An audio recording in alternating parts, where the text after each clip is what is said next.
Elon, great report. Thank you for that. You know, this has to be one of the most bizarre stories ever. A spokesperson for an NGO against war crimes telling the state to investigate him for war crimes, and when it does, they close the investigation saying that he was lying? Well, it's even more bizarre than that, because it calls the state to investigate him, and then when it does, claims that it's political persecution because it was done apparently at the behest of the Justice Minister.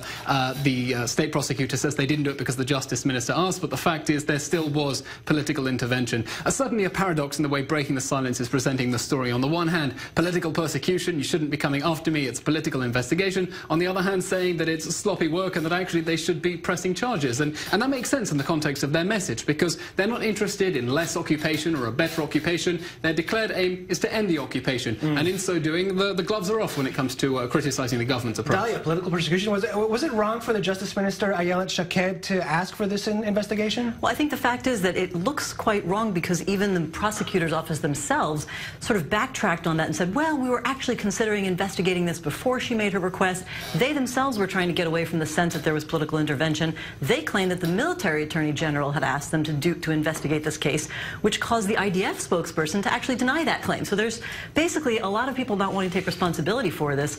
Moreover, there are other right-wing NGOs associated with this request. So you have the organizations, including figures related to organizations like Adkan, My Truth, Shamai Glik. We know this because the prosecutor actually sent their decision to close the case to those organizations. So rather than to Mr. Sakharov himself. Right. So, I mean, this certainly is not the normal kind of route for an investigation. It's hard to take this out of any political context. And if we're talking about political context, I mean, there are cases like this and charges that are very similar to this kind of thing all the time.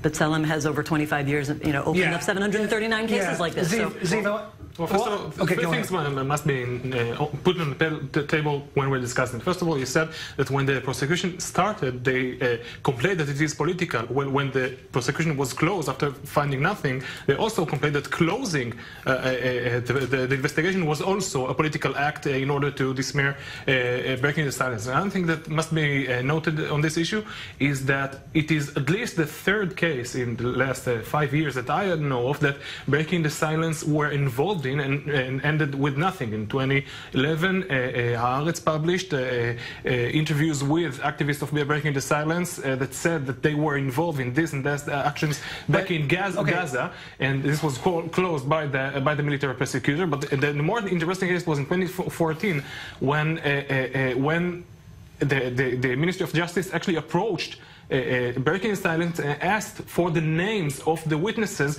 that are quoted in their reports in order to investigate. Okay, but just at the end of Dalia's remarks, she said something interesting. Or Breaking the Silence also says that the decision of Ayelet Shaked and the Justice Ministry to investigate the spokesperson of Breaking the Silence, and not, like you said, there are hundreds of other cases that seem to be that aren't investigated, and suddenly just this one, just investigating Dina Sakharov, looks like political persecution. In 2014, the Ministry of Justice approached Breaking the Silence and asked for names in order to investigate such cases. And instead of just giving them names in order to serve their purpose of making, for example, the occupation so-called less violent or whatever, instead of giving them their names, they said they are protected by some kind of journalistic immunity, and they do not have to give these names. Are anonymous at Breaking the Silence. Either ways, the case that we have just met this morning, the case of Elor Azaria, which is very controversial in the Israeli public, proves. We're going to get to Elor Azaria. The military authorities do investigate such cases